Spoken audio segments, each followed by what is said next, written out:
En 1954, en el corazón de la selva chiapaneca, a 20 kilómetros del pueblo de Ocosingo, María Elena Ramírez, de 42 años, con 5 hijos y las manos callosas de 15 años trabajando la tierra, compró por 300 pesos un barco de carga abandonado que llevaba 34 años varado en medio del bosque. El vendedor, un hombre nervioso llamado Esteban Cortés, le entregó las llaves oxidadas con manos temblorosas. Es suyo. Pero no pregunte sobre su historia. Algunas cosas es mejor dejarlas donde están. María Elena no preguntó.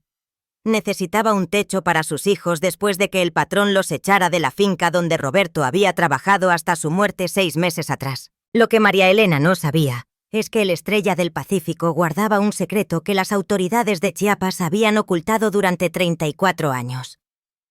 Entre 1920 y 1935, ese barco había sido usado como centro de operaciones para una red de tráfico de niños indígenas que arrebató a más de 300 menores de sus comunidades Tzeltal y Tzotzil, vendiéndolos a familias ricas. Y algunos de esos niños nunca llegaron a sus compradores. María Elena llevaba a sus hijos por el sendero embarrado. La selva olía a tierra mojada y hojas en descomposición. Adelante caminaba Tomás, su hijo mayor de 15 años, con los hombros anchos de Roberto, y esa forma de fruncir el ceño cuando estaba concentrado. Cargaba el baúl más pesado sin quejarse. Desde la muerte de Roberto, había dejado de hablar casi por completo. Detrás venía Sofía, de 12 años, con 2 trenzas negras que le llegaban a la cintura. Sus ojos verdes, los únicos en toda la familia, eran de una inteligencia afilada. Roberto siempre decía que tenía cerebro de doctora. Carmen, de 9 años, saltaba sobre las raíces del camino, incapaz de quedarse quieta. Era la más ruidosa, con una risa como campanitas. Roberto la llamaba mi colibrí. Los gemelos, Diego y Daniel, de 6 años, venían atrás tomados de la mano como siempre. Tan idénticos que solo Roberto había podido distinguirlos sin esfuerzo. Desde su muerte, no se separaban ni un metro. María Elena caminaba al final, con el rebozo rojo de su boda amarrado a la cintura. Era el único objeto bonito que poseía. Roberto se lo había regalado la noche antes de casarse. «El rojo te queda bien», había dicho con timidez. Y entonces el barco apareció entre los árboles. Un monstruo de madera de 30 metros, con 3 mástiles como huesos blanqueados, apoyado en ángulo contra un montículo de tierra. Pintura desprendida, ventanas rotas, enredaderas trepando por el casco. El olor a madera podrida y algo dulzón llegaba hasta donde estaban. «Mamá, no podemos vivir ahí», susurró Sofía. María Elena tragó saliva. 300 pesos gastados. Ningún otro lugar a donde ir. «Es nuestro ahora», dijo. «Vamos a limpiarlo». María Elena recordaba los domingos cuando Roberto estaba vivo. Olían a café de olla con canela y piloncillo que Roberto preparaba en la estufa de leña. El café era más agua que café, pero él le agregaba especias y el olor llenaba toda la casa de adobe. Podía escuchar el borboteo del agua, ver sus manos grandes vertiendo el líquido oscuro en tazas desportilladas, sentir el calor del vapor en su cara. Los domingos, Roberto no trabajaba. Se sentaban en el piso de tierra de su casa y comían pan dulce que él traía del mercado. Conchas, orejas, cuernos. Roberto siempre escogía los más grandes para los niños. «Ustedes están creciendo», decía, revolviendo el cabello de Diego o Daniel. «Nosotros ya crecimos todo lo que vamos a crecer». Sofía leía en voz alta de la Biblia rota que tenían. Roberto escuchaba con ojos cerrados, una sonrisa pequeña en los labios. «Vas a ser maestra algún día, Sofía, o doctora, algo importante». Carmen bailaba sin música, solo porque tenía 6 años, y el mundo era un lugar donde uno podía bailar sin motivo. Roberto la levantaba sobre sus hombros y daba vueltas mientras ella gritaba de alegría. Tomás ayudaba a reparar lo que se rompía durante la semana. Roberto le enseñaba cada paso, hablándole como a un aprendiz. «Cuando claves un clavo en madera vieja, primero haces un agujero pequeño, así no se parte». Tomás escuchaba todo, recordaba todo. Los gemelos jugaban con soldaditos de madera que Roberto había tallado. Figuras torcidas que no se parecían mucho a soldados, pero que los niños amaban como si fueran de oro. Y María Elena observaba desde el umbral viendo a su familia. Roberto siempre le decía que se sentara con ellos, pero ella prefería estar ahí, en el borde, donde podía verlos a todos de una vez. Era su forma de contar sus bendiciones. Los domingos olían a canela y café. Sonaban como la risa de Carmen y la voz de Sofía leyendo. Sabían a piloncillo derretido. Se sentían como las manos callosas de Roberto tomando las suyas cuando los niños dormían, existiendo juntos bajo las estrellas. Entonces llegó aquel martes de noviembre. Roberto trabajaba en la construcción de un granero nuevo en la finca de don Augusto Velázquez. Ese martes llovió fuerte. El capataz Horacio ordenó seguir trabajando. El patrón quiere esto terminado en 2 semanas. No vamos a parar por un poco de agua. Roberto estaba en el techo cuando vio que una viga principal estaba partida, reparada solo con alambre. Bajo la lluvia y el peso, se estaba doblando. Bajó. Le dijo a Horacio que la viga cedería, que necesitaban evacuar el techo. Horacio lo miró con desprecio.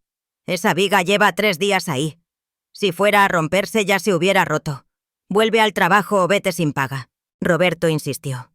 Ernesto López, otro trabajador, dijo después que nunca había visto a Roberto insistir en nada. Era un hombre que hacía su trabajo y volvía con su familia.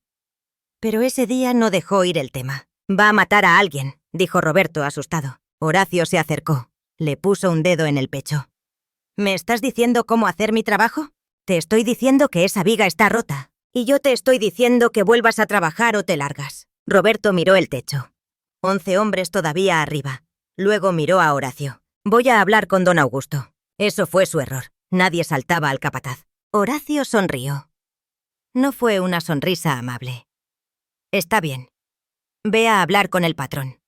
Pero primero, trae la viga nueva del almacén. Está en la parte de atrás, en el 2.º nivel. Si tanto te preocupa, cárgala tú mismo hasta acá. El almacén estaba a 300 metros.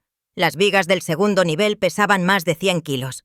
Se cargaban entre 4 hombres. Roberto era fuerte, pero no podía cargar 100 kilos solo. Todos lo sabían, incluyendo a Horacio. Pero Roberto fue. Ernesto dijo que Roberto caminó hacia el almacén bajo la lluvia, con la espalda recta, sin mirar atrás. 15 minutos después, escucharon el grito. Cuando llegaron, encontraron a Roberto en el suelo del 2.º nivel. La viga había caído. O la habían soltado sobre él.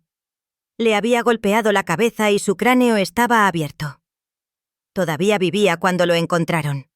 Sus ojos estaban abiertos, mirando el techo de zinc, y sus labios se movían sin sonido. Ernesto sostuvo su mano mientras moría. Roberto pareció verlo, solo por un segundo, y sus labios formaron una palabra. Elena. Murió 30 segundos después. Don Augusto vino esa noche a caballo, con Horacio caminando detrás. No desmontó. Tu esposo tuvo un accidente. Se cayó en el almacén. Murió instantáneamente. No sufrió. Mentira. Ernesto le había dicho la verdad, que Roberto había vivido casi 2 minutos, consciente, sabiendo que estaba muriendo. Don Augusto le dio 200 pesos. Por el funeral y para que te ayudes, pero no puedes quedarte en la casa. Necesito ese espacio para el nuevo capataz. María Elena tomó el dinero porque no tenía otra opción. Enterró a Roberto con 150 pesos, un ataúd de pino, una misa rápida, una tumba en la parte pobre del cementerio donde no había lápidas, solo cruces de madera con nombres escritos en carbón. 3 días después del funeral, Ernesto vino de noche, mirando sobre su hombro. «Tengo que decirte algo sobre Roberto», susurró. Le contó que Roberto no fue al almacén a buscar una viga. Fue a buscar documentos que había visto 2 semanas antes, escondidos detrás de costales de maíz. Documentos que mostraban que don Augusto reportaba 80 trabajadores al gobierno cuando solo empleaba 40, quedándose con los salarios de los otros 40. Fraude que sumaba más de 20.000 pesos al año. Roberto iba a tomar los documentos y llevarlos a las autoridades en San Cristóbal. Iba a denunciar a don Augusto. La viga no se cayó sola, dijo Ernesto con lágrimas. Yo estaba ahí. Vi a Horacio subir al almacén justo después de Roberto. Escuché voces. Escuché a Roberto gritar. Y luego escuché el golpe. Cuando Horacio bajó, tenía una sonrisa en la cara. Y los documentos que Roberto buscaba ya no estaban. María Elena sintió que el piso se movía. ¿Se lo dijiste a alguien? ¿A la policía? Ernesto la miró como si estuviera loca. ¿La policía? ¿El comandante Gutiérrez que recibe 500 pesos al mes de don Augusto? Elena, si hablo, voy a terminar exactamente como Roberto. Y tú también. Y tus hijos van a quedar huérfanos.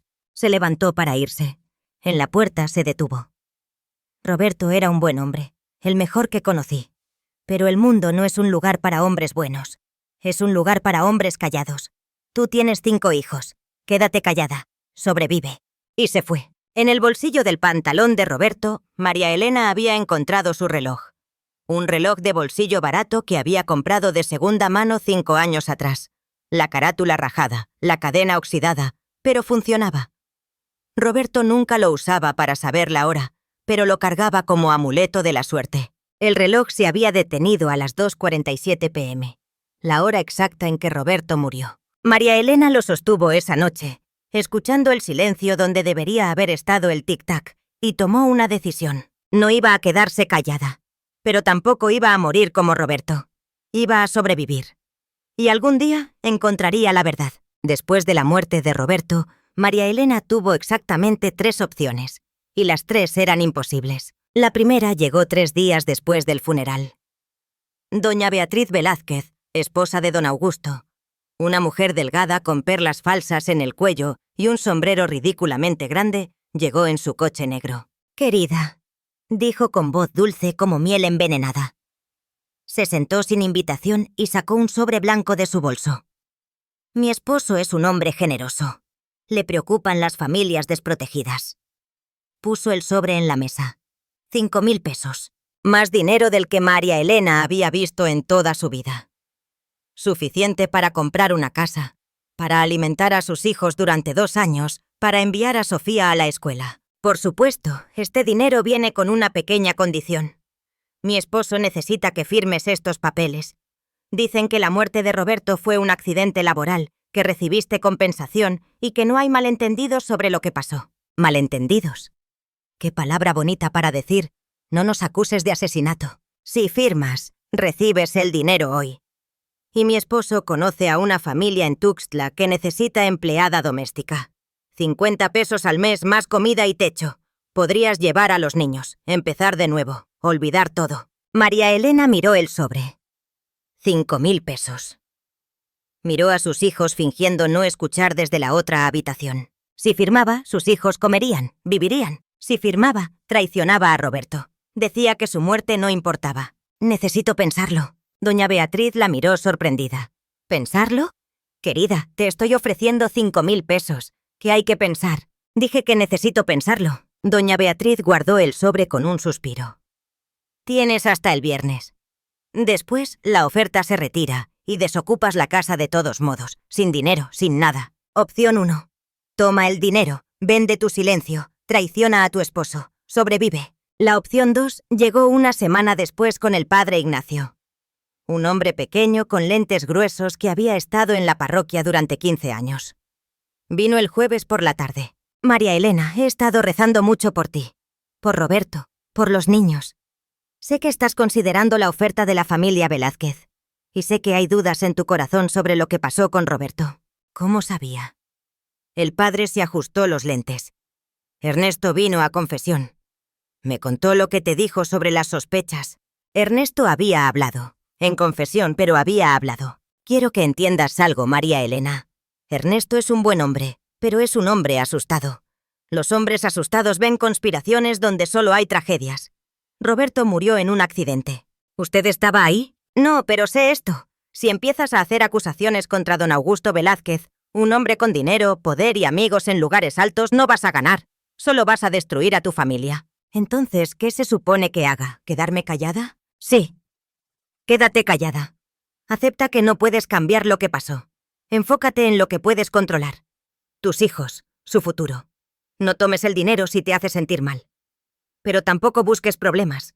Vive tu vida. Sobrevive. Esa es tu cruz. Cárgala con dignidad. Se levantó para irse. En la puerta. Dios ve todo. Si hubo injusticia, Él hará justicia. En esta vida o en la siguiente. Pero no es tu trabajo hacerla. Opción 2. No tomes el dinero sucio, pero tampoco hagas nada. Vive en pobreza con dignidad. Deja que Dios se encargue. Es decir, nunca. La opción 3 llegó de un lugar inesperado.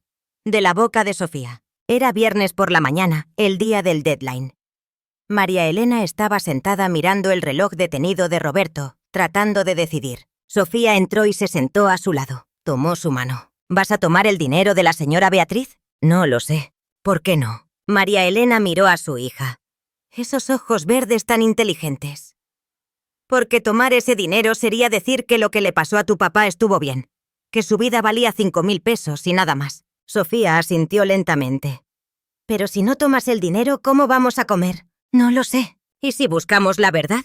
Si encontramos pruebas de lo que don Augusto hizo. María Elena se rió sin humor. ¿Con qué dinero? ¿Con qué tiempo? ¿Quién me va a ayudar? Entonces estamos atrapadas. Tomar el dinero y traicionar a papá. O no tomarlo y morir de hambre. O buscar justicia y que nos maten. ¿Sí? Sofía apretó la mano de su madre. Pero hay una cuarta opción. Sobrevivimos primero. Y cuando seamos más fuertes, cuando tengamos un lugar seguro, cuando no tengamos que preocuparnos por comida cada día, entonces buscamos la verdad. No ahora, pero algún día. María Elena miró a su hija de 12 años hablando como mujer de 40. ¿Y cómo sobrevivimos sin tomar el dinero? Sofía sonrió. Compramos el barco. El Estrella del Pacífico olía peor por dentro de lo que olía por fuera. María Elena empujó la puerta. Tuvo que patearla 3 veces antes de que cediera. Y fue golpeada por un olor a moho, madera podrida, agua estancada y algo metálico que hizo que se cubriera la nariz. Todos se quedan afuera hasta que yo revise, dijo, bloqueando a Tomás. Entró sola. La cabina principal tenía bancas de madera podrida alineadas contra las paredes. Una mesa larga que se había partido por la mitad, ventanas rotas cubiertas con tablones. El piso cubierto de hojas muertas, ramas, excrementos de animales, charcos de agua verde. En las paredes alguien había clavado papeles, docenas de papeles. Se acercó a uno entrecerrando los ojos en la luz tenue. Era una lista de nombres. No solo nombres. Nombres con números al lado. Registro de transferencias, 1923. Niño, Memba 47, Miguel, 7 años. Celtal. Transferido 15-03, 1923. Destino, familia Ortega, Guadalajara. Pago, 500 pesos. Niña, Monra 48. Ana, 5 años. Tzotzil. Transferida, 18-03, 1923. Destino, familia Domínguez. DF. Pago, 450 pesos. La lista continuaba. 20 nombres en ese papel solo. Miró la pared de enfrente. Más papeles. Más listas. Registro 1924. Registro 1925. Registro 1926. Caminó por la cabina leyendo. Sus manos temblaban. No eran solo listas, eran contratos, recibos, cartas. Una carta fechada 8 de abril de 1925. Escrita en papel con membrete oficial. Gobierno del Estado de Chiapas. Departamento de Asuntos Indígenas. Estimado señor Velázquez, confirmamos el recibo de los 45 niños huérfanos de las comunidades Tzeltal, entregados bajo el Programa de Integración y Civilización aprobado por el Gobierno estatal. Los niños serán colocados con familias apropiadas que pueden proporcionarles educación y oportunidades. El pago de 12.000 pesos ha sido transferido. Atentamente, Lic. Fernando Castillo Mora, director de Asuntos Indígenas. María Elena tuvo que sentarse en una de las bancas podridas porque sus piernas dejaron de funcionar. Velázquez. El apellido del patrón que había empleado a Roberto, que probablemente había ordenado su muerte. El apellido en estos documentos de 30 años atrás, vendiendo niños indígenas como ganado. Don Augusto Velázquez tenía 60 años. En 1925 hubiera tenido 35. Edad perfecta para estar construyendo un imperio sobre los huesos de niños robados. Se levantó, siguió leyendo. Encontró una carta fechada 1928, escrita en caligrafía temblorosa. Por favor, mi hijo tiene 6 años. Se llama Mateo. Tiene una marca de nacimiento en el hombro derecho como una luna. Fue tomado de nuestro pueblo el 12 de enero. Por favor, díganme dónde está. Pagaré lo que sea. No había firma. No había respuesta. Encontró otra carta, 1931. Han pasado 3 años desde que se llevaron a mi hija Rosa. Me dijeron que estaría en una escuela en la ciudad. Fui a la dirección que me dieron. La casa no existe. La familia no existe. ¿Dónde está mi hija? Sin firma, sin respuesta. Encontró un documento oficial, 1933. Certificado de defunción. Nombre: desconocido. Sexo: masculino. Edad aproximada: 8-10 años. Causa de muerte: fiebre tifoidea. Lugar: barco Estrella del Pacífico. Firma: Dr. Héctor Maldonado. Otro certificado. Misma letra, diferente fecha. Nombre: desconocido. Sexo: femenino.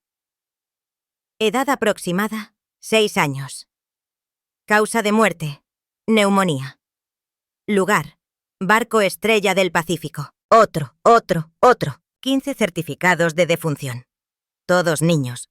Todos desconocidos. Todos murieron en este barco entre 1928 y 1935. María Elena sintió bilis subiendo por su garganta. Esos niños no fueron vendidos a familias.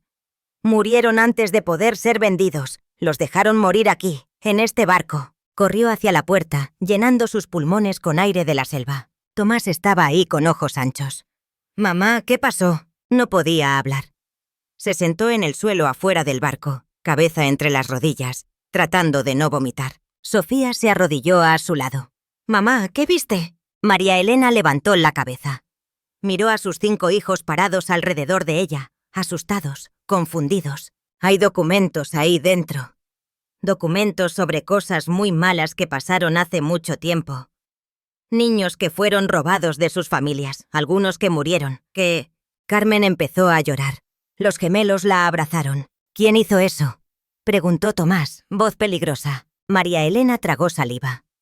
«Don Augusto Velázquez, el patrón, el hombre para quien trabajaba tu padre». El silencio fue tan denso que podía sentirlo presionando contra su piel. Tomás habló primero. «Papá sabía». No era pregunta. «Creo que sí. Creo que encontró algo. Creo que por eso murió». «Entonces tenemos que decirle a alguien», dijo Sofía. «Tenemos que mostrarles los documentos». «¿A quién? ¿A la policía que trabaja para don Augusto? ¿Al gobierno que firmó esos documentos permitiendo que los niños fueran tomados?» Nadie respondió. María Elena miró el barco. Este monstruo de madera podrida que había tragado la infancia de cientos de niños. Este era su hogar ahora. «Vamos a limpiar la cabina principal. Vamos a sacar toda la basura, los papeles, las hojas. Vamos a convertir este lugar en un hogar. Y vamos a guardar los documentos. Los vamos a esconder. Y algún día, cuando sea seguro, cuando seamos más fuertes, cuando encontremos a alguien que nos crea...» Tocó el bolsillo donde guardaba el reloj detenido de Roberto. «Algún día vamos a hacer que don Augusto Velázquez pague por lo que hizo. A esos niños, a tu padre, a todos». Tomás asintió. Era la primera vez que lo veía sonreír desde el funeral. Papá estaría orgulloso. Roberto hubiera querido que sus hijos estuvieran seguros, no viviendo en un barco planeando venganza contra un asesino. Pero Roberto estaba muerto. Y María Elena estaba viva. Y a veces, sobrevivir era la única venganza disponible. 2 semanas después, la cabina principal era habitable. Quemaron todo lo roto. Lavaron el piso con agua del arroyo. Clavaron tablones sobre las ventanas rotas. María Elena guardó todos los documentos. Los metió en una caja de metal que encontró en otra cabina. Los envolvió en hule para protegerlos de la humedad y escondió la caja debajo del piso en la cabina trasera. Cada vez que leía los nombres, Miguel, Ana, Pedro, Rosa, cientos de nombres que representaban cientos de vidas robadas, sentía que algo se apretaba en su pecho como un puño. Roberto había muerto tratando de exponer al hombre que hizo esto. Ella no iba a dejar que su muerte fuera en vano. Pero primero tenía que mantener vivos a sus hijos. La primera noche en el barco nadie pudo dormir. Habían extendido sus petates en el piso de la cabina principal. María Elena había colgado mantas viejas sobre las ventanas para bloquear el viento nocturno. Afuera la selva hacía ruidos extraños. Aullidos de monos que sonaban casi humanos. Gritos de pájaros nocturnos. El crujido constante de ramas mientras animales invisibles se movían en la oscuridad. Y otro sonido. María Elena lo escuchó alrededor de la medianoche. Un grito. débil, distante, pero definitivamente un grito. Se sentó derecha en su petate, corazón golpeando en su pecho. ¿Lo escuchaste?, susurró Sofía desde su petate. ¿Sí? ¿Qué fue? Probablemente un animal, un mono o un pájaro. Pero no sonaba como animal. Sonaba como una persona. Sonaba como un niño gritando. El sonido vino otra vez. Más fuerte esta vez. Un grito agudo, lleno de terror, que duró 3 segundos antes de cortarse abruptamente. Carmen empezó a llorar. Los gemelos se arrastraron hacia el petate de María Elena y se acurrucaron contra ella. «Mamá, quiero irme», sollozó Carmen. «Este lugar está embrujado. Hay fantasmas de los niños muertos». «No hay fantasmas. Los fantasmas no existen. Es solo la selva, solo animales». Tomás se levantó. Tomó uno de los machetes y caminó hacia la puerta. «¿Qué haces?». María Elena siseó. «Voy a ver qué es». «No vas a ninguna parte». El grito vino de nuevo. Esta vez no era uno. Eran varios.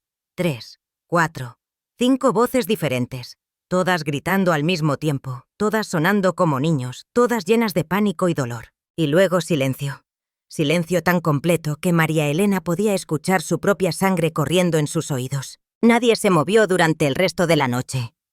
Se quedaron acurrucados juntos en el centro de la cabina. Los gritos no volvieron, pero cuando el sol finalmente salió, María Elena vio algo que hizo que su sangre se helara. En el piso, justo enfrente de la puerta, había huellas. Huellas de pies descalzos. Pequeños. Huellas de niño. Pero cuando salió a revisar, no había nadie afuera. Solo las huellas en el piso de la cabina. Huellas que no habían estado ahí cuando se fueron a dormir. María Elena no durmió durante las siguientes 2 noches. Se quedaba despierta con una vela encendida, sentada cerca de la puerta con el machete de Roberto en las manos, escuchando. Los gritos venían cada noche alrededor de medianoche. Siempre los mismos. 3 o 4 voces de niños gritando en una lengua que sonaba como tzeltal o tzotzil. Y cada mañana, las huellas. Siempre las mismas huellas pequeñas en el piso, como si alguien hubiera caminado por la cabina durante la noche. Carmen rogaba cada día que se fueran. «Este lugar está maldito. Los niños muertos están aquí». Pero Sofía, con esa inteligencia afilada, dijo algo diferente. «Las huellas son reales. No son de fantasma. Mira, hay lodo seco en ellas. Alguien caminó aquí. Alguien vivo». María Elena se arrodilló junto a su hija. Sofía tenía razón. Las huellas no eran solo impresiones. Había lodo real, seco, en el piso. ¿Pero quién? ¿Y por qué entrarían mientras dormimos? Tomás, que había estado parado en la puerta, se volvió hacia ellas. «Voy a quedarme despierto esta noche.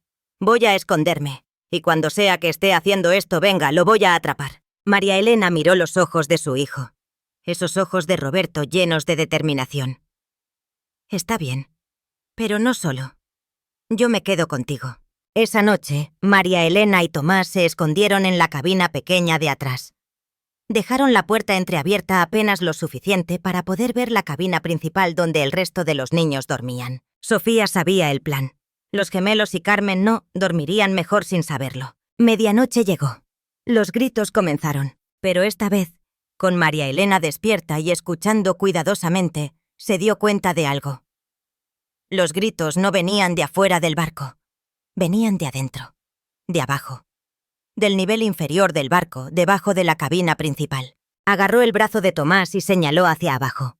Él asintió. También lo había escuchado. Los gritos continuaron durante 2 minutos. Luego silencio. Y luego un sonido nuevo, madera crujiendo. Una tabla del piso en la cabina principal se levantó. Lentamente. De abajo hacia arriba. Y una mano pequeña salió. Una mano de niño. La mano empujó la tabla completamente hacia un lado y una cabeza emergió. No era un fantasma, era un niño. Real, vivo. Probablemente de 8 o 9 años. Tenía el cabello negro y enmarañado. La piel morena oscura, ropa hecha de harapos. Estaba tan delgado que se podía ver cada hueso de su columna mientras se arrastraba fuera del agujero. Detrás de él, otra cabeza. Una niña, tal vez 7 años. Luego otro niño. Luego otra niña. 4 niños en total. Se movían como ratones, silenciosos, rápidos, mirando alrededor constantemente como si esperaran que alguien los atrapara. El niño mayor se acercó al lugar donde Sofía dormía. Se inclinó, mirándola por un largo momento, y María Elena vio algo en su cara que hizo que su corazón se partiera. Nostalgia. El niño extendió una mano, casi tocando el cabello de Sofía, pero se detuvo a 1 centímetro de distancia, como si no se atreviera, como si no fuera digno. Luego se movió hacia donde Carmen dormía. La miró de la misma forma. Los otros 3 niños hacían lo mismo. Miraban a los gemelos dormir. Observaban sus caras, como si estuvieran memorizando cada detalle. Y entonces María Elena entendió. Estos niños no tenían familia. Habían estado viviendo en el nivel inferior de este barco, probablemente por años, escondidos, solos, sobreviviendo. Y venían cada noche a ver a los niños de María Elena dormir porque necesitaban recordar que las familias existían. Que los niños podían ser amados, cuidados, protegidos, cosas que ellos nunca habían tenido. María Elena se levantó. Los 4 niños se voltearon tan rápido que 2 de ellos tropezaron y casi cayeron. «No corran», dijo María Elena en voz baja, poniendo el machete en el suelo para mostrar que no era una amenaza. «No les voy a hacer daño, prometo». Los niños la miraron con ojos enormes llenos de miedo. El mayor se puso frente a los otros 3, protegiéndolos con su cuerpo pequeño y frágil. «¿Hablan español?», preguntó María Elena. El niño mayor asintió lentamente. «Un poco. Nos obligaron a aprender, antes». «¿Cómo se llaman?». El niño la miró con confusión, como si no entendiera la pregunta. «¿Nombres? No tenemos. Nos quitaron nombres, nos dijeron solo números». María Elena sintió que algo se rompía en su pecho. «¿Cuánto tiempo han estado aquí? ¿En el barco?». El niño miró a los otros. Ninguno respondió. «No sabemos. Mucho tiempo, desde que éramos más pequeños». «¿Y sus familias?». Los 4 niños miraron al suelo. «No sabemos dónde están», susurró una de las niñas, la más pequeña. «Nos trajeron aquí. Dijeron que íbamos a ir a escuela. Dijeron que íbamos a tener mejor vida, pero…». No terminó la oración. No necesitaba hacerlo. María Elena se arrodilló para estar a la altura de los niños. «Escuchen. Mi nombre es María Elena. Estos son mis hijos. Tomás, Sofía, Carmen, Diego y Daniel. Acabamos de mudarnos a este barco porque no teníamos otro lugar a donde ir. Sé que tienen miedo. Sé que no me conocen. Pero prometo que no voy a lastimarlos. Prometo que no voy a entregarlos a nadie. Y si quieren…». Se le quebró la voz. «Si quieren pueden quedarse con nosotros. Podemos ser una familia». Los 4 niños la miraron como si hubiera hablado en un idioma extraño. El mayor negó con la cabeza lentamente. «No puede. Si nos encuentra, nos llevará de nuevo. Y a usted también. A sus hijos. ¿Quién los encontrará?». El niño tragó saliva. «El hombre. El hombre viejo con ojos de víbora. Viene a veces. Revisa el barco. Se asegura de que todo esté cerrado. Sellado. Que nadie sepa». La sangre de María Elena se heló. «¿Cómo se llama ese hombre?». «No sé su nombre, pero…».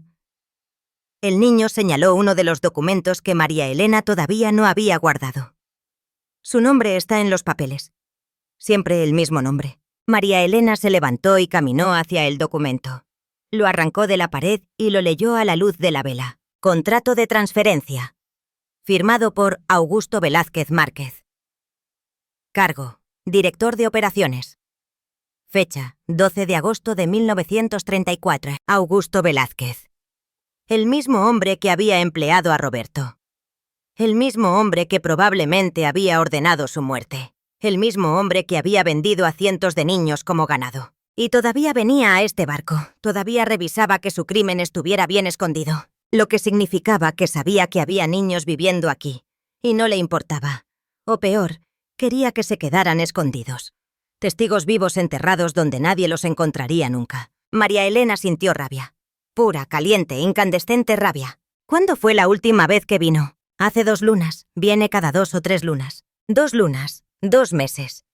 Lo que significaba que vendría de nuevo pronto. María Elena miró a Tomás. Luego miró a los 4 niños. Tan delgados, tan asustados, tan rotos. Tomó una decisión. «Escuchen. No sé cómo y no sé cuándo, pero voy a hacer que ese hombre pague por lo que les hizo. A ustedes. A todos los niños que pasaron por este barco. A mi esposo que murió tratando de detenerlo». El niño mayor la miró con algo que podría haber sido esperanza, si la esperanza no hubiera sido golpeada fuera de él años atrás. «No puede. Es muy poderoso. Tiene policías, tiene jueces, tiene todo». Entonces voy a tener que ser más inteligente que él. Por primera vez desde la muerte de Roberto, sintió algo más que dolor y miedo. Sintió propósito. Los 4 niños la miraron en silencio. Luego el mayor habló. Hay más. Más documentos. Abajo, en el nivel inferior, donde vivimos. Cajas y cajas, con nombres, con lugares, con pruebas. María Elena sintió que su corazón se aceleraba. ¿Me los pueden mostrar? El niño dudó. Luego asintió lentamente. Pero tiene que venir sola. El espacio es pequeño. Y tiene que prometerme algo. ¿Qué? Cuando encuentre las pruebas. Cuando haga que el hombre viejo pague... Los ojos del niño se llenaron de lágrimas. ¿Nos puede ayudar a encontrar a nuestras familias? Nuestras madres y padres. No sabemos dónde están. Solo queremos volver a casa. María Elena extendió la mano y tocó suavemente la cabeza del niño. Él se estremeció al tacto, como si no recordara la última vez que alguien lo había tocado con gentileza. Te lo prometo. Vamos a encontrar a sus familias. Vamos a llevarlos a casa. Todos ustedes. El niño empezó a llorar. Los otros 3 también. Sollozos silenciosos, como si incluso después de todo lo que habían sufrido todavía tuvieran miedo de hacer ruido. María Elena los abrazó a los 4. Sintió sus cuerpecitos frágiles temblando contra ella. Y en ese momento, su misión cambió. Ya no se trataba solo de vengar a Roberto. Se trataba de salvar a estos niños. De encontrar justicia para cientos de menores robados. De asegurarse de que Augusto Velázquez pagara no solo por un asesinato, sino por décadas de crímenes. «Muéstrame los documentos», dijo. El nivel inferior del barco olía a tierra húmeda y desesperación. María Elena siguió al niño mayor, quien finalmente le había dicho que lo llamara número 23 porque no recordaba su nombre real. Por una escalera de madera tan podrida que algunos peldaños se doblaban bajo su peso. El nivel inferior del barco olía a tierra húmeda y desesperación. María Elena siguió al niño mayor, quien finalmente le había dicho que lo llamara número 23 porque no recordaba su nombre real. Por una escalera de madera tan podrida que algunos peldaños se doblaban bajo su peso. Tomás insistió en ir con ella, cargando una lámpara de aceite que proyectaba sombras danzantes en las paredes. El espacio era claustrofóbico. El techo tan bajo que María Elena tenía que agacharse. Hacía calor, un calor sofocante. El piso estaba cubierto de paja sucia que probablemente había estado ahí desde 1935. «Aquí», dijo número 23 señalando hacia una esquina oscura. María Elena levantó la lámpara. Había 7 cajas de madera apiladas contra la pared, cada una del tamaño de un baúl grande. Y cada una llena hasta el borde de papeles, carpetas, sobres amarillentos. «Esto es todo desde cuando el barco funcionaba», dijo número 23. Los hombres dejaban papeles. Nosotros los juntamos. Pensamos que tal vez algún día alguien vendría que nos creyera. María Elena se arrodilló frente a la primera caja. Sacó un folder al azar. Contrato de adopción. 1927. Niña, 1912. Nombre original. Ixchel. 8 años. San Juan Chamula. Transferida a Familia Mendoza, Ciudad de México. Pago, 800 pesos. Firma. Augusto Velázquez Márquez. Condiciones. La niña será rebautizada con nombre cristiano. No se le permitirá hablar su lengua nativa. No tendrá contacto con su familia biológica. Debajo había una carta en letra temblorosa. Señor Velázquez, soy la madre de Ixchel. Por favor, déjeme verla. Han pasado 2 años. Solo quiero saber que está bien. Fechada 1929. Sin respuesta. María Elena cerró el folder y abrió otro. Registro de defunción. 1931. Niño. 256. Desconocido. 5 años. Causa. Desnutrición severa. Observaciones. El niño se negó a comer durante 18 días. Murió en la madrugada del 23 de mayo. Cuerpo enterrado en fosa común. Coordenadas marcadas en mapa adjunto. Firma. Dr. Héctor Maldonado. Un mapa dibujado a mano mostraba un punto marcado con X a 500 metros al norte. ¿Hay una fosa ahí?, preguntó María Elena. Número 23 asintió. Hay 3. Al norte, al este, al sur. Ahí enterraron a los que morían. O a los que nadie quería comprar. ¿Cuántos? No sabemos. Tal vez 60, tal vez 100. 100 niños muertos, enterrados en fosas sin nombre. María Elena siguió leyendo documento tras documento. Encontró listas de compradores. 32 familias ricas que habían comprado niños entre 1920 y 1935. Nombres completos, direcciones, cantidades. Encontró correspondencia entre Velázquez y funcionarios del gobierno. Carta del gobernador 1924. Estimado Augusto, el programa de integración indígena tiene mi apoyo completo. Procede con las transferencias. Mi oficina proporcionará documentos legales. Por cada lote de 20 niños recibirás autorización oficial. Los detalles financieros permanecerán privados. Gobernador Carlos Vidal Sánchez. El gobierno no solo sabía, era cómplice. Encontró fotografías. Una mostraba 20 niños indígenas en fila, todos con números colgando de sus cuellos. Número 45, 46, 47.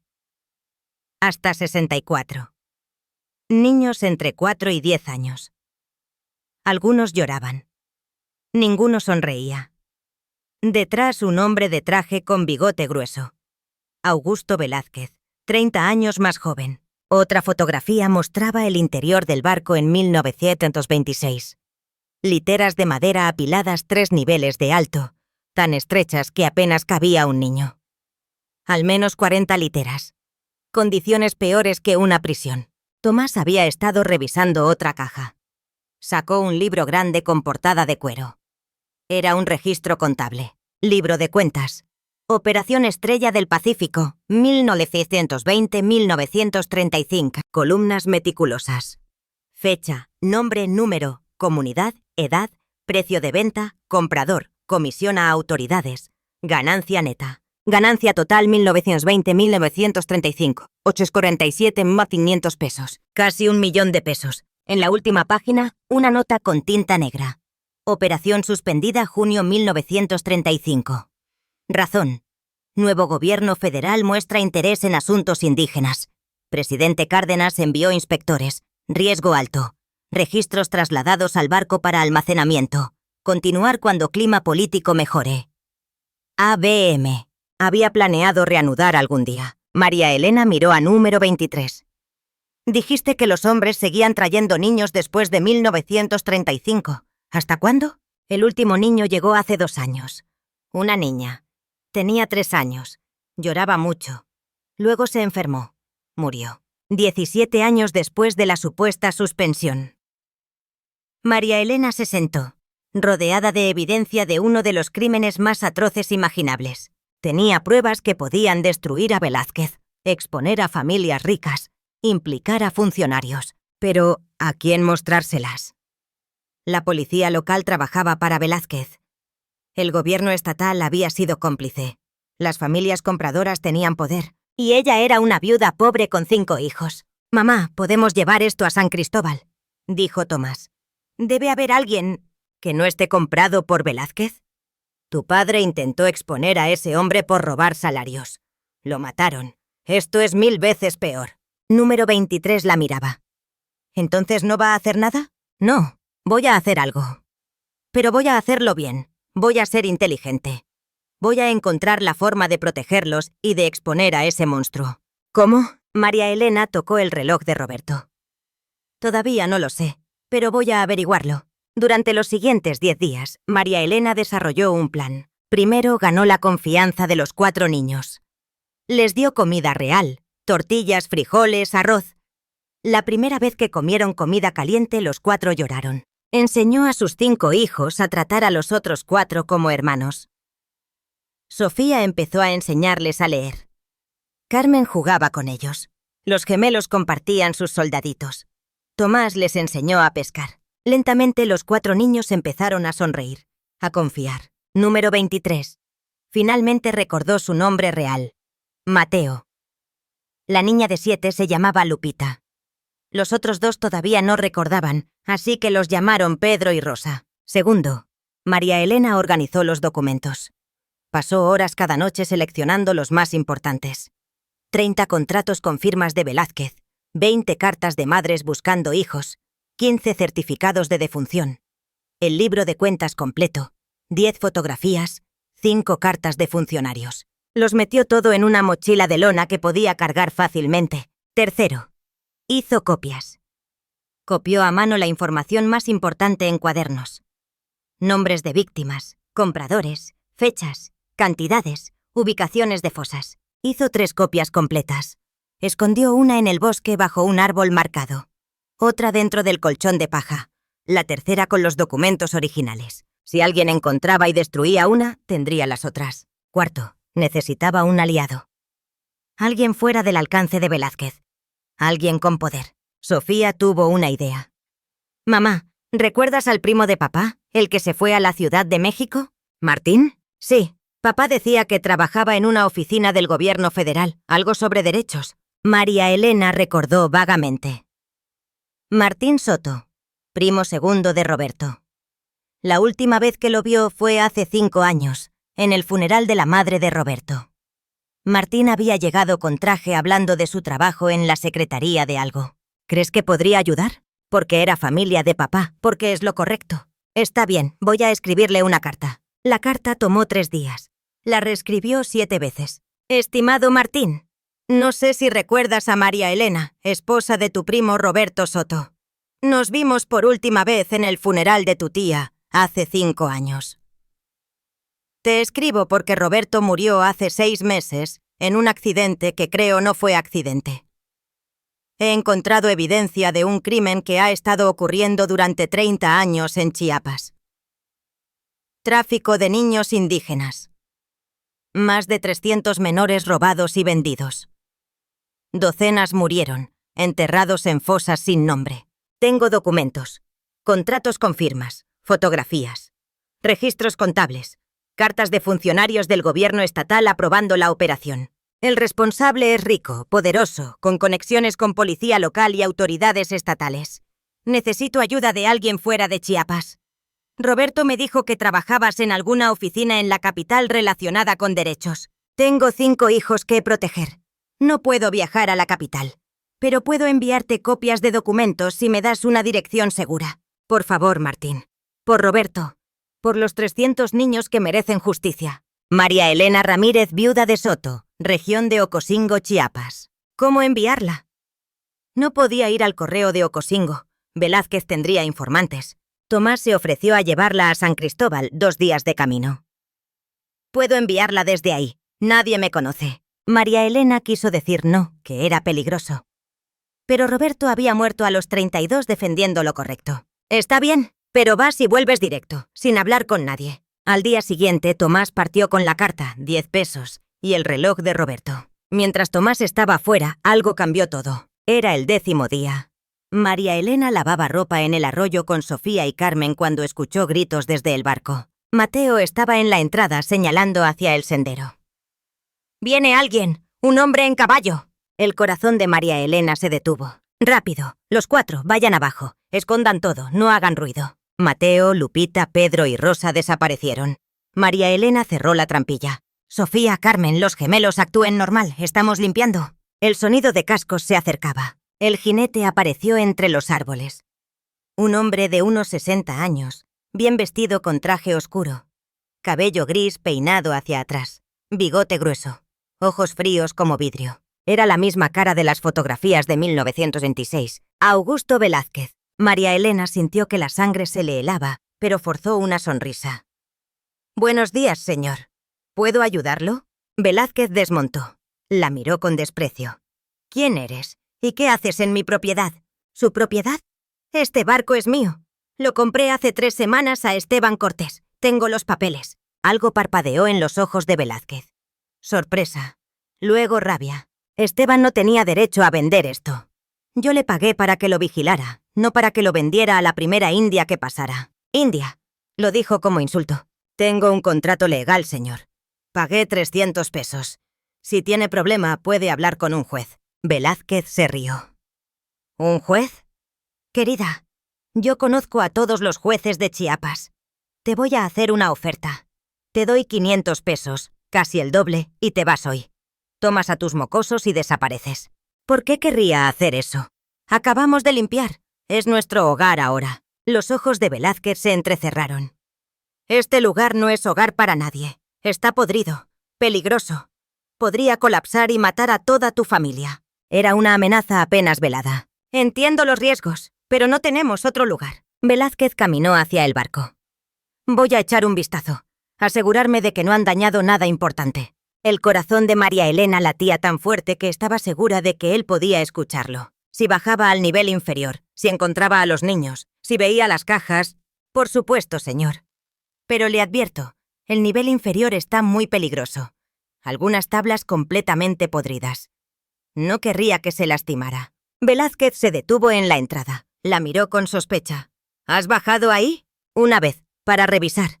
Pero decidimos no usar ese espacio. Demasiado peligroso para los niños. Velázquez asintió lentamente. Entró al barco. María Elena lo siguió, pulso acelerado. Él caminó por la cabina principal, mirando las paredes donde antes habían estado los documentos. Quedaban los agujeros de los clavos. ¿Había algo en estas paredes cuando llegaste? Preguntó sin mirarla. Solo papeles viejos, señor. Podridos por humedad. Los quemamos para limpiar. Velázquez se volvió bruscamente. ¿Quemaste qué? Papeles viejos. Listas de algo. No podía leerlos bien. ¿Listas de qué? No sé. Nombres, tal vez. Números. No les presté atención. Velázquez dio un paso hacia ella. Su cara roja. Una vena pulsando en su sien. ¿Dónde están las cenizas? ¿Dónde quemaste esos papeles? Afuera, en una pila con la basura. Velázquez salió rápidamente. Fue a los restos de la pila quemada semanas atrás. Pateó las cenizas buscando algo, pero no había documentos ahí. Solo restos de madera y hojas. Volvió hacia María Elena. Su expresión era difícil de leer, alivio mezclado con rabia. «Escúchame bien. Voy a darte 700 pesos. Última oferta. Te vas mañana. Si todavía estás aquí en una semana, la policía te arresta por invasión y tus hijos van a un orfanato». ¿Un orfanato, señor? ¿Como los orfanatos que usted manejaba antes? ¿Los que transferían niños a familias ricas? Fue un error terrible. Velázquez se quedó inmóvil. Su cara blanca, luego roja, luego púrpura. ¿Qué dijiste? Dije que tengo 5 hijos que proteger y no voy a entregarlos a ningún orfanato. Velázquez se acercó tanto que ella podía ver las venas rojas en sus ojos. ¿Quién te dijo sobre orfanatos? ¿Quién te habló de transferencias? Nadie, señor. Solo estaba... No me mientas. La agarró del brazo, apretando tan fuerte que dolía. No quemaste esos documentos. Los leíste. Los escondiste. ¿Dónde están? No sé de qué habla. Me está lastimando. La soltó con un empujón que casi la tiró al suelo. Tienes 24 horas para irte. Si no lo haces, no va a ser la policía quien venga. Va a ser gente que no hace preguntas antes de actuar. ¿Entiendes? María Elena asintió, frotando su brazo donde sus dedos habían dejado marcas rojas. Velázquez montó su caballo. Antes de irse, se volvió. Tu esposo era Roberto Soto, ¿verdad? El que murió en el accidente del almacén. Su estómago se apretó. Sí, pensé que te verías familiar. Roberto era un buen trabajador. Lástima lo que pasó. Los accidentes son tan impredecibles, especialmente cuando la gente hace preguntas que no debería, cuando encuentra cosas que deberían quedarse perdidas. No era amenaza velada, era confesión. Había ordenado la muerte de Roberto. Y ahora le dejaba saber que haría lo mismo con ella. Velázquez se fue, y el sonido de los cascos se desvaneció. Sofía corrió hacia ella. «Mamá, ¿estás bien? ¿Qué vas a hacer?» María Elena tocó el brazo donde Velázquez la había agarrado. Ya se formaban moretones. «Voy a hacer exactamente lo que no espera que haga». Esa noche reunió a todos, sus 5 hijos y los 4 niños escondidos. Velázquez sabe que encontramos algo. No sabe exactamente qué, pero sospecha. Nos dio 24 horas. Si nos quedamos, envía hombres a matarnos. Los gemelos lloraron. Carmen los abrazó. «Entonces nos vamos», dijo Mateo. «Ustedes tienen que irse. Nosotros podemos quedarnos escondidos». «No, no los voy a dejar. Vamos todos juntos. Pero no vamos a huir. Vamos a atacar primero». «¿Qué quieres decir?», preguntó Sofía. «Tenemos 24 horas. En 24 horas voy a asegurarme de que cada persona importante en Chiapas sepa lo que Velázquez hizo. Voy a enviar copias de los documentos a todos. Y cuando sus hombres vengan mañana, van a encontrar un barco vacío y un escándalo creciendo. ¿A quién se los vas a enviar?» «A todos. Al gobernador, al obispo, al comandante de Policía Federal en Tuxtla, a los 3 periódicos más grandes, a la Oficina de Asuntos Indígenas, a 5 abogados diferentes. No todos van a actuar. Probablemente la mayoría están comprados, pero solo necesito que uno tome esto en serio». «Y mientras tanto, ¿dónde vamos a estar?». Vamos a ir a San Juan Chamula, la comunidad de donde Mateo fue tomado. Vamos a buscar a su familia. Y vamos a quedarnos ahí, protegidos por la comunidad, hasta que sea seguro salir. Mateo la miró con ojos enormes. ¿Vamos a buscar a mi mamá? Sí. Y a las familias de Lupita, Pedro y Rosa también. Les prometí llevarlos a casa. Esa promesa empieza ahora. Trabajaron toda la noche. María Elena escribió 9 cartas idénticas, cada una con un paquete de copias de documentos. 9 sobres gruesos dirigidos a diferentes autoridades y medios. Tomás hizo 3 viajes al pueblo de Ocosingo esa noche, dejando los sobres en el correo en diferentes momentos. Sofía y Carmen empacaron lo mínimo: ropa, comida, los cuadernos con copias. Los 4 niños guardaban las cajas originales en el nivel inferior, cubriéndolas con paja. Si alguien venía, no las encontraría fácilmente. Y María Elena escribió una última carta. La dejó en la cabina principal, clavada en la pared. A quien corresponda. Mi nombre es María Elena Ramírez, viuda de Roberto Soto. Mi esposo fue asesinado hace 6 meses por orden de Augusto Velázquez Márquez por descubrir fraude. Yo descubrí algo peor. Evidencia de que Velázquez operó una red de tráfico de niños indígenas entre 1920 y 1952, robando más de 300 menores y vendiéndolos a compradores ricos. Copias de todos los documentos han sido enviadas a autoridades federales, medios y organizaciones de derechos humanos. Si mi familia o yo aparecemos muertos, sepan que fue por orden de Augusto Velázquez. Y sepan que su crimen ya ha sido expuesto. No puede silenciar la verdad matándonos. Por la justicia de 300 niños robados. Por la memoria de Roberto Soto. María Elena Ramírez, 17 de mayo de 1954. Al amanecer, 9 personas. María Elena, 5 hijos, 4 niños rescatados, salieron del barco y caminaron hacia el bosque, hacia San Juan Chamula, hacia lo desconocido, pero hacia la esperanza de justicia. María Elena miró atrás una vez. El Estrella del Pacífico se alzaba entre los árboles, guardián silencioso de secretos que finalmente serían revelados. Tocó el reloj de Roberto en su bolsillo. Ya casi, mi amor, ya casi. El camino a San Juan Chamula tomó 3 días. 9 personas caminando por senderos de montaña apenas visibles. María Elena al frente con Mateo, quien recordaba fragmentos del camino. Tomás cerrando, siempre mirando atrás. La primera noche durmieron bajo una ceiba, acurrucados para mantener el calor. Sofía leía en voz baja de la Biblia para calmar a todos. Lupita, Pedro y Rosa caminaban en silencio, como si hacer ruido fuera a traer de vuelta a los hombres que los habían capturado. Solo Mateo hablaba, y cada kilómetro recordaba más. Ese árbol estaba aquí cuando me llevaron. Intenté escapar y me escondí detrás. Pero me encontraron. Su voz era plana, como contando la historia de otra persona. ¿Cuántos años tenías? 3, tal vez 4. 3 años. Un bebé. Robado y encerrado durante 5 años. Vamos a encontrar a tu mamá, Mateo, te lo prometo. San Juan Chamula apareció en la tarde del tercer día. Un pueblo de casas de adobe con techos de tejas rojas, construido en una colina rodeada de milpas. La iglesia en el centro, pintada de blanco y verde, con una plaza donde mujeres con huipiles bordados vendían verduras y telas. Era día de mercado, la plaza llena de gente hablando en celtal. Mateo se detuvo en la entrada, su cuerpo temblaba. ¿Qué pasa? Tengo miedo. ¿Y si mi mamá murió? ¿Y si se olvidó de mí? ¿Y si no me quiere? María Elena se arrodilló frente a él. Tomó su cara entre sus manos.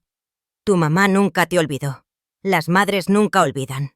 Y te va a querer de vuelta más que a nada en el mundo. Entraron al pueblo. Las miradas llegaron inmediatamente. 9 extraños no pasaban desapercibidos. Una mujer mayor se acercó, hablando en celtal rápido. María Elena negó con la cabeza. Lo siento, no entiendo. La mujer llamó a un hombre joven con sombrero de paja. Yo hablo español. ¿Qué buscan? Busco a la familia de este niño. Puso una mano en el hombro de Mateo. Fue tomado de este pueblo hace 5 o 6 años, cuando tenía 3 o 4 años.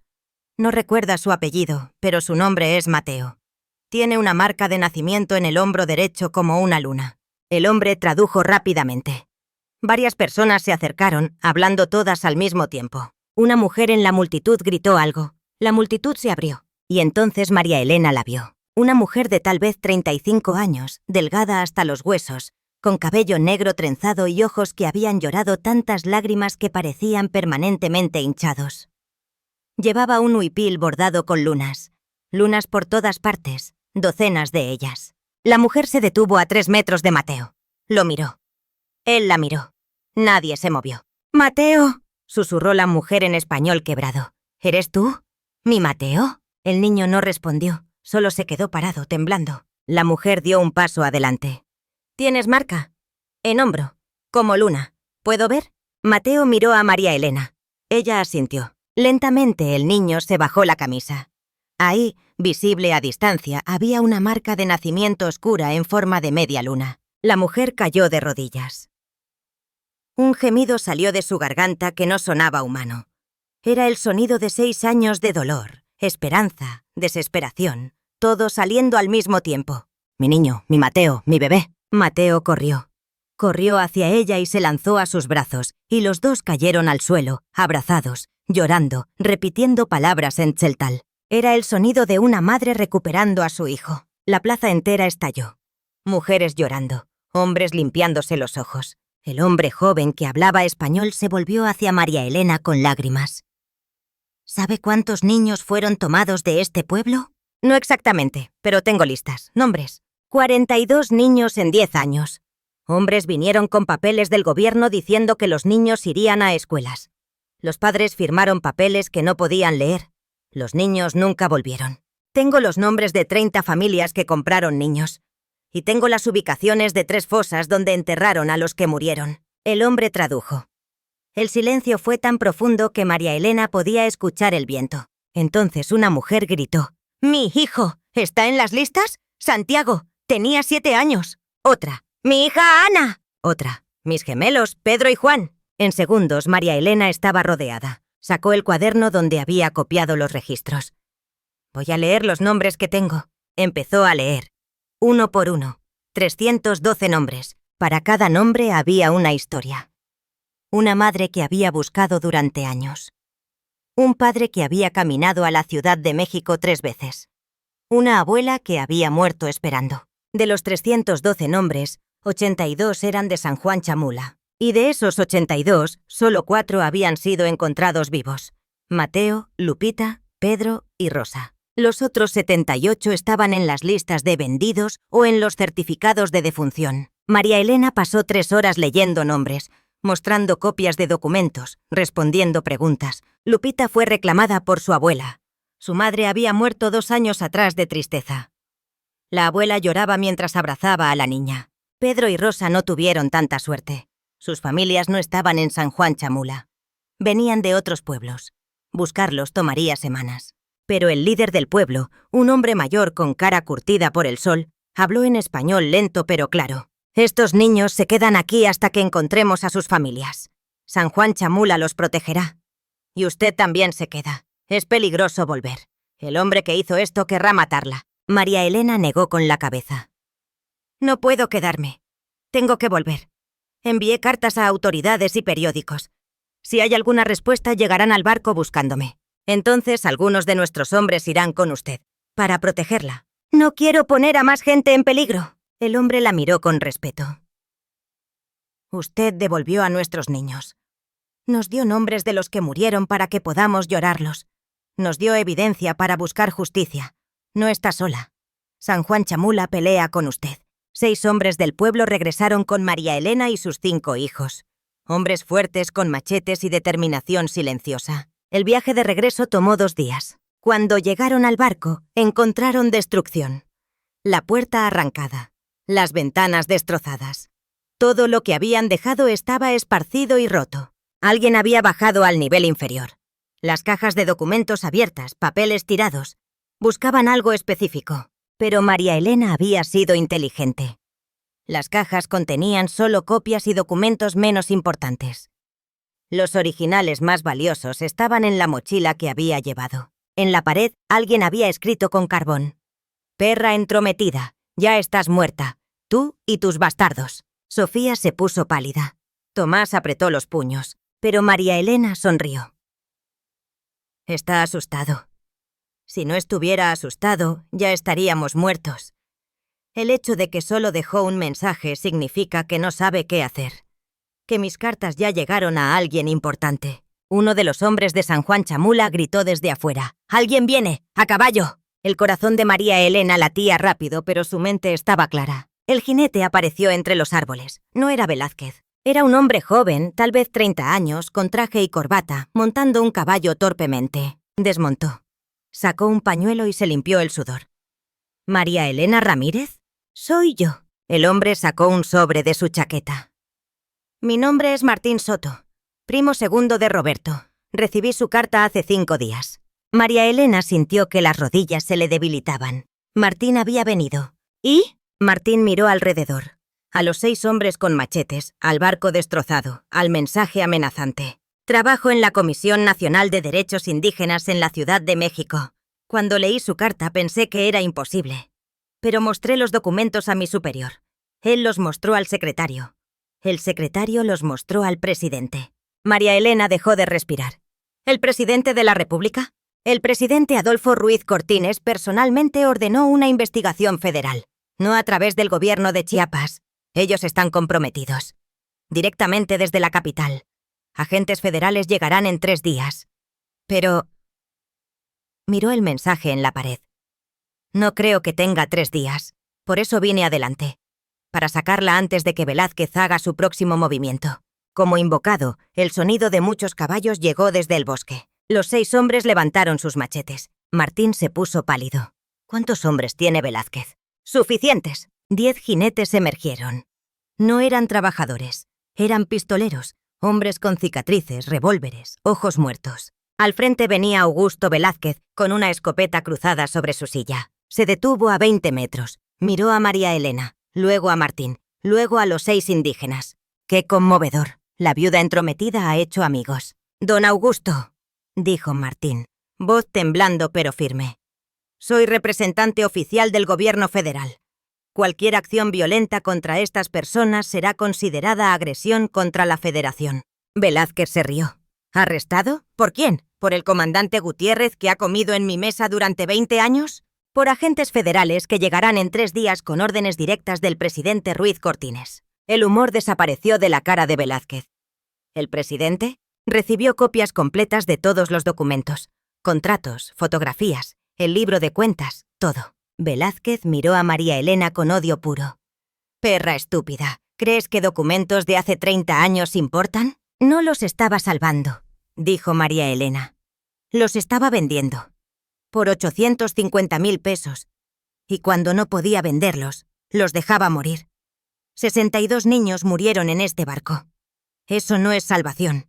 Eso es asesinato. Eran indios, salvajes que ni siquiera hablaban español. Les quitó sus nombres, sus lenguas, sus familias. Y a los que no servían, los dejó morir como animales. Mi esposo descubrió lo que hacía y lo mató. Pero no puede matar la verdad».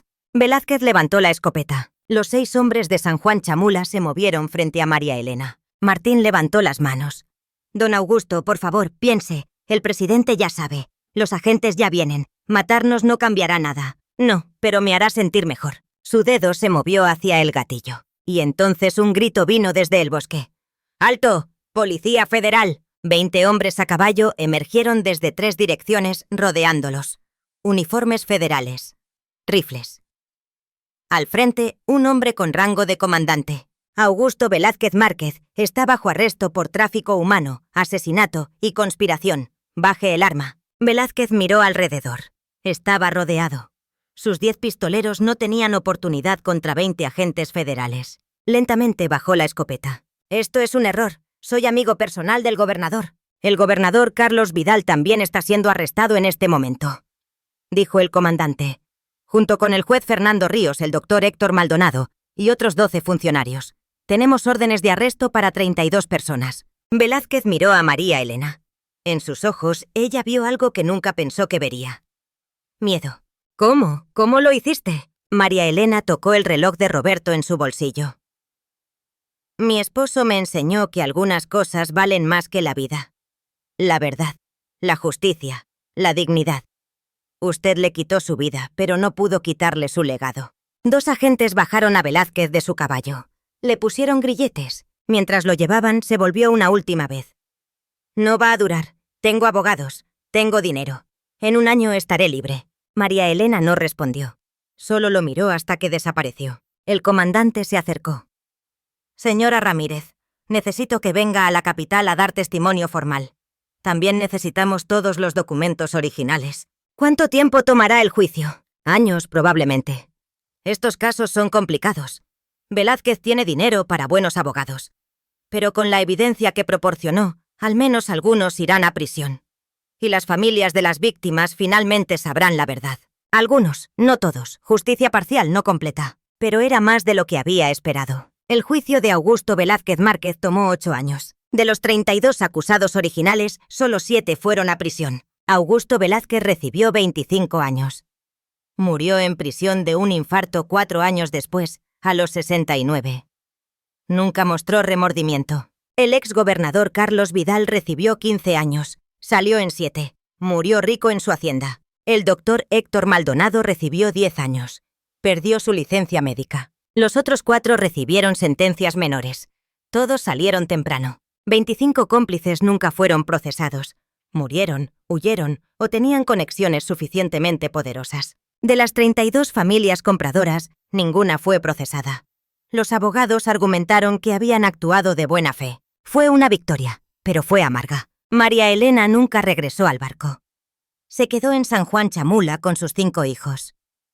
La comunidad les dio una casa pequeña. Tomás aprendió a trabajar la milpa. Sofía enseñó español a los niños del pueblo. Carmen aprendió a tejer. Los gemelos crecieron hablando tzeltal y español. El gobierno federal estableció una comisión para localizar víctimas sobrevivientes. De los 312 niños, encontraron 143 vivos. 82 habían muerto. 87 nunca fueron encontrados. La comisión identificó 3 fosas en el bosque. Exhumaron 102 cuerpos de niños. La mayoría tenían entre 3 y 10 años. Algunos con números de cartón todavía colgando de sus cuellos. San Juan Chamula organizó un funeral masivo. 2.000 personas asistieron. Familias de víctimas de 15 comunidades. Lloraron por niños que habían muerto 30 años atrás. María Elena estaba ahí, parada en la multitud, sosteniendo a Mateo, ahora de 14 años, viviendo con su madre, asistiendo a escuela. 10 años después del arresto de Velázquez, María Elena estaba sentada en la plaza de San Juan Chamula. Tomás tenía 25 años. Era abogado, trabajaba para la Comisión Nacional de Derechos Indígenas. Se había casado con una mujer del pueblo. Tenían un hijo llamado Roberto. Sofía tenía 22. Era maestra en la escuela del pueblo. Había escrito un libro sobre la historia de los niños robados. Carmen tenía 19. Estudiaba medicina en Tuxtla con una beca del gobierno. Diego y Daniel tenían 16. Trabajaban con Tomás documentando casos de injusticia. María Elena tenía 52 años. Su cabello completamente gris. Sus manos más callosas que nunca. Pero estaba viva. Y sus hijos estaban vivos. Y Augusto Velázquez estaba muerto en una celda. Mateo se acercó y se sentó junto a ella. Ahora tenía 14 años, casi un hombre. Alto, fuerte, con los ojos de su madre y una sonrisa que había tardado años en recuperar. «Señora María Elena, mi madre quiere invitarla a cenar esta noche. Dile que estaré ahí». Mateo se levantó, pero se detuvo. «Gracias, por no darse por vencida. Por llevarnos a casa. Por hacer que ese hombre pagara. No tienes que agradecerme, Mateo. Hice lo que cualquier madre haría». «No, usted hizo lo que solo una madre muy valiente haría». Se fue corriendo. María Elena sacó el reloj de Roberto. Seguía detenido en las 2:47 p.m. Había intentado repararlo, pero el mecanismo estaba demasiado dañado. Lo dejó como estaba. Un recordatorio de que el tiempo de Roberto se había detenido, pero el de ella continuaba. «Ya casi, mi amor», susurró. «No terminamos todavía, pero ya casi». El viento sopló desde las montañas, trayendo el olor de la milpa y las voces de niños jugando. Y María Elena sonrió. Epílogo. En 1974, 20 años después del arresto de Augusto Velázquez, el gobierno mexicano erigió un monumento en San Juan Chamula. Una placa de bronce con 312 nombres. Los nombres de todos los niños que habían sido tomados. Debajo de los nombres, una inscripción, en memoria de los niños robados de sus comunidades entre 1920 y 1952. Nunca olvidados. Nunca en vano. Que su historia nos recuerde que la justicia puede llegar tarde, puede llegar incompleta, pero debe llegar. Gracias a María Elena Ramírez, viuda de Soto, y Roberto Soto, quienes dieron todo por la verdad. María Elena asistió a la inauguración. Tenía 62 años. Caminaba con bastón. Pero su espalda estaba recta y sus ojos claros. Sus 5 hijos estaban con ella, sus 8 nietos. Los 4 niños que había rescatado, ahora adultos con sus propias familias. Cuando le pidieron que hablara, María Elena se acercó al micrófono. Mi esposo Roberto murió creyendo que algunas cosas valen más que la vida. La verdad, la justicia, la dignidad. Durante muchos años, no estuve segura de que tuviera razón. Viví con rabia porque los que hicieron estas cosas no pagaron lo suficiente. Porque algunos escaparon. Porque algunos niños nunca fueron encontrados. Hizo una pausa. Pero hoy, viendo a los sobrevivientes con sus familias, viendo a mis hijos convertidos en abogados, maestros, doctores, viendo este monumento que dice que estos niños importaron, hoy creo que Roberto tenía razón. Sacó el reloj de su bolsillo. Lo sostuvo en alto. Este reloj se detuvo el día que mi esposo murió. Nunca lo reparé. Porque me recuerda que aunque el tiempo de una persona se detenga, el tiempo de la justicia continúa. Lento. Imperfecto. Pero continúa. A todos los que están peleando contra injusticia hoy, a todos los que sienten que es imposible, les digo, no se detengan. La justicia puede llegar tarde, puede llegar incompleta. Pero si pelean, si no se rinden, llegará. Volvió a guardar el reloj. Gracias a todos los que nos ayudaron. A San Juan Chamula, que nos protegió. A Martín Soto, que vino cuando lo llamamos. A los agentes federales que hicieron su trabajo. Y gracias a Roberto, que me enseñó que vale la pena pelear por lo correcto, incluso si nunca ves la victoria. La multitud aplaudió durante 5 minutos, pero María Elena ya no estaba escuchando. Estaba caminando hacia el monumento, hacia los 312 nombres grabados en bronce. Puso su mano sobre la placa. «Ahora sí, mi amor», susurró. «Ahora sí terminamos». Y por primera vez en 20 años sintió paz.